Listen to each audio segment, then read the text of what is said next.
Assalamualaikum warahmatullahi wabarakatuh. Perkenalkan, nama saya Ridi Mustari dengan NIM 012238 dari kelas manajemen E. Video ini saya buat untuk memenuhi tugas final oleh dosen pengampu Ibu Novia Sandra Dewi SEMM selaku pengampu mata kuliah manajemen keuangan lanjutan. Nah, di sini saya mengambil materi mengenai kebijakan dividen. Adapun 5 sub pembahasan pada materi kali ini, yang pertama yaitu pengertian kebijakan dividen, yang kedua teori yang berkaitan dengan kebijakan dividen, yang ketiga yaitu faktor yang mempengaruhi kebijakan dividen, yang keempat jenis-jenis dividen, dan yang terakhir yaitu dampak kebijakan dividen terhadap harga saham. Baiklah, langsung saja ke materi yang pertama yaitu pengertian kebijakan dividen. Pengertian kebijakan dividen adalah keputusan yang diambil oleh manajemen perusahaan untuk menentukan berapa besar laba perusahaan yang akan dibagikan kepada pemegang saham dalam bentuk dividen, dan berapa besar yang akan ditahan untuk diinvestasikan kembali di dalam perusahaan. Dengan kata lain, kebijakan dividen menentukan proporsi laba yang akan dibagikan kepada pemegang saham dan proporsi laba yang akan ditahan untuk memperkuat struktur modal perusahaan. Pembahasan selanjutnya yaitu teori yang berkaitan dengan kebijakan dividen. Teori pertama yaitu teori Modigliani dan Miller atau MM.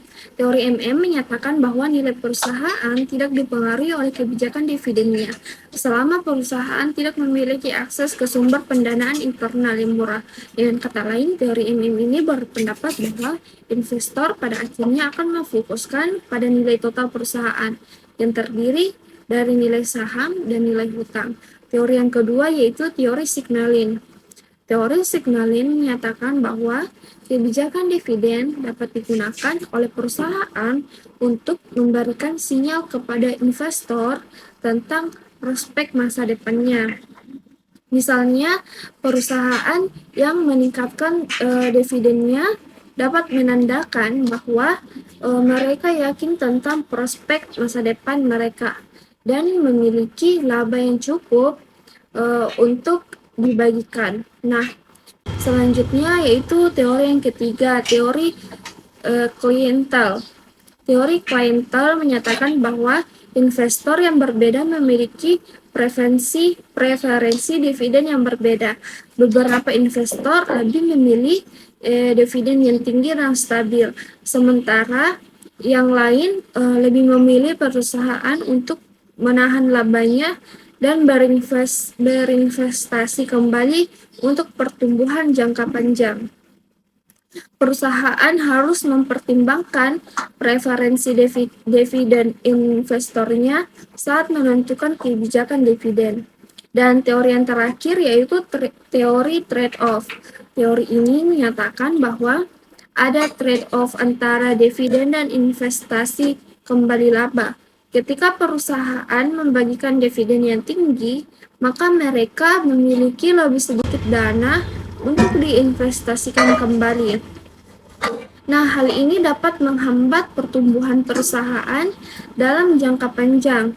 Namun, sebaliknya, ketika perusahaan menahan labanya untuk diinvestasikan kembali, maka mereka akan memiliki lebih sedikit dana untuk dibagikan sebagai dividen kepada pemegang saham. Nah, hal ini juga dapat membuat pemegang saham tidak merasa puas. Perusahaan harus memiliki kebijakan dividen yang menyeimbangkan antara dividen dan investasi kembali laba untuk memaksimalkan nilai perusahaan. Materi selanjutnya yaitu faktor-faktor yang mempengaruhi kebijakan dividen. Kebijakan dividen merupakan keputusan penting bagi perusahaan yang dapat mempengaruhi berbagai aspek. Nah, adapun beberapa faktornya yaitu yang pertama harga saham. Kebijakan dividen yang stabil dan konsisten dapat meningkatkan kepercayaan investor dan mendorong kenaikan harga saham. Namun sebaliknya, jika kebijakan dividen yang tidak stabil atau pemotongan dividen dapat menurunkan harga saham. Faktor yang kedua yaitu ada profitabilitas, di mana Perusahaan yang memiliki profitability yang tinggi umumnya memiliki lebih banyak laba yang tersedia untuk dibagikan sebagai dividen. Laba yang stabil dan konsisten dapat mendukung kebijakan dividen yang stabil pula. Nah, faktor yang ketiga yaitu ada struktur modal. Struktur modal yang tinggi atau banyak hutang mungkin akan mendorong perusahaan untuk membagikan dividen yang lebih rendah. Selanjutnya, perusahaan dengan struktur modal yang ekuitas mungkin akan membagikan dividen lebih tinggi. Mengapa? Karena memiliki lebih sedikit kewajiban untuk membayar bunga hutang. Faktor selanjutnya yaitu ekspektasi investor. Pemegang saham dan investor lain dapat mempengaruhi kebijakan dividen dengan mengungkapkan preferensi mereka.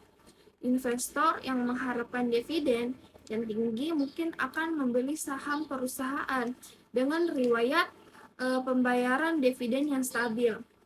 Adapun faktor kelima yaitu kebijakan pemerintah. Di beberapa negara, pemerintah dapat mengatur kebijakan dividen perusahaan, seperti membatasi jumlah laba yang dapat dibagikan sebagai dividen. Adapun kebijakan fiskal dan moneter pemerintah juga dapat mempengaruhi ekspektasi investor terhadap dividen dan karenanya kebijakan dividen perusahaan. Selanjutnya, materi keempat yaitu jenis-jenis dividen. Di sini saya akan menjelaskan 6 jenis dividen. Yang pertama yaitu dividen tunai. Jenis dividen yang paling umum, di mana perusahaan membayarkan uang tunai kepada pemegang sahamnya secara berkala. Biasanya dibayarkan setiap triwulan atau setiap tahun. Nah, jenis yang kedua yaitu dividen saham, di mana dividen saham ini dapat meningkatkan jumlah saham yang dimiliki pemegang saham, tetapi tidak meningkatkan nilai investasi mereka secara keseluruhan, unless the stock price also increases.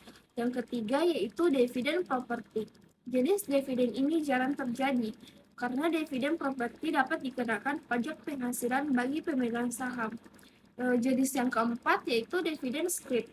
Jenis dividen ini biasanya digunakan oleh perusahaan yang mengalami kesulitan keuangan dan tidak memiliki cukup uang tunai untuk membayar dividen tunai. Dividen scrip dapat dikenakan pajak penghasilan bagi pemegang saham. Jenis dividen yang kelima yaitu dividen likuidasi. Dividen likuidasi biasanya dibayarkan ketika perusahaan likuidasi atau ketika perusahaan ingin mengembalikan modal kepada pemegang sahamnya. Nah, jenis yang terakhir yaitu dividen khusus. Dividen khusus biasanya dibayarkan ketika perusahaan memiliki laba yang tidak terduga atau ingin memberikan penghargaan kepada pemegang saham atas pencapaian tertentu. Pembahasan materi yang terakhir yaitu dampak kebijakan dividen terhadap harga saham. Nah, di sini saya akan menjelaskan dampak positif dan negatif kebijakan dividen terhadap harga saham. Yang pertama itu dampak positif, saya akan menjelaskan 4 dampak positif. Yang pertama yaitu meningkatkan kepercayaan investor. Kebijakan dividen yang stabil dan konsisten dapat meningkatkan kepercayaan investor terhadap prospek pada masa depan perusahaan. Hal ini dapat mendorong investor untuk membeli saham perusahaan sehingga meningkatkan permintaan dan mendorong kenaikan harga saham. Yang kedua yaitu menyediakan pendapatan yang stabil. Dividen memberikan pendapatan yang stabil bagi pemegang saham, terutama bagi investor yang berfokus pada pendapatan. Hal ini menarik investor yang mencari penghasilan pasif dari investasinya, sehingga meningkatkan permintaan dan mendorong kenaikan harga saham. Dampak positif yang ketiga yaitu menandakan kesehatan keuangan, yang dimana kebijakan dividen yang tinggi dapat menandakan bahwa perusahaan memiliki keuangan yang sehat dan menghasilkan laba yang cukup untuk dibagikan kepada pemegang saham. Hal ini juga dapat meningkatkan persepsi investor terhadap kualitas perusahaan dan mendorong kenaikan harga saham. Dan dampak positif yang terakhir yaitu menarik investor baru.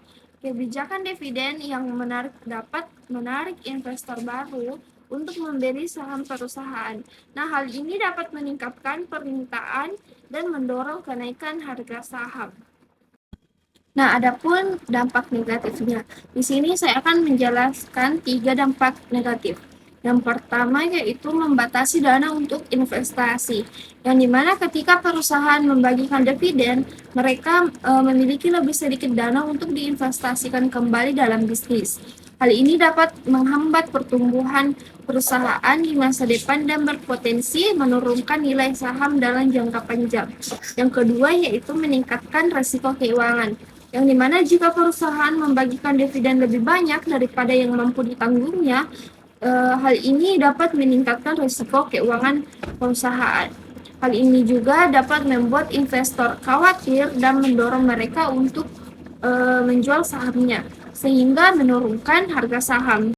Yang ketiga yaitu menandakan prospek masa depan yang lemah. Pemotongan dividen atau kebijakan dividen yang rendah dapat menandakan bahwa perusahaan memiliki prospek masa depan yang lemah. Hal ini dapat membuat investor khawatir dan mendorong mereka untuk menjual sahamnya, sehingga menurunkan harga saham. Baik, itulah tadi pemaparan materi dari saya mengenai kebijakan dividen. Kurang dan lebihnya mohon dimaafkan. Terima kasih. Assalamualaikum warahmatullahi wabarakatuh.